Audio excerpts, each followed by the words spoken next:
కానీ మీరు చేసిన పాపం అయితే అంత ఇంత కాదు కదా, అవును ఒప్పుకుంటారా దీన్ని? అవును, చాలా ఎక్కువ. చాలా ఎక్కువ.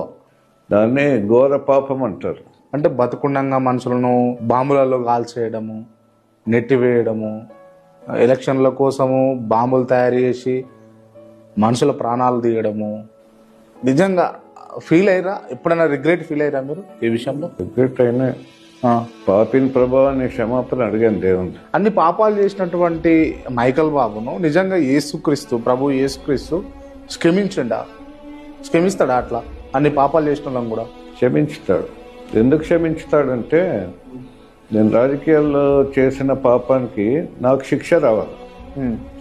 అయితే నా శిక్ష ఆయన సిలువలో భరించాడు.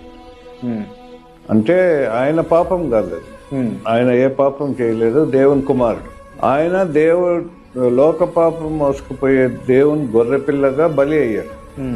ఎవరి కోసం? నాటువంటి వారి కోసం, మీ కొరకు, ఇంకొకరి కొరకు. సో నాకు శిక్ష లేదు. కానీ పాపం చేసిన వాళ్ళకి శిక్ష పడాలి కదా, ఖచ్చితంగా పడాలా?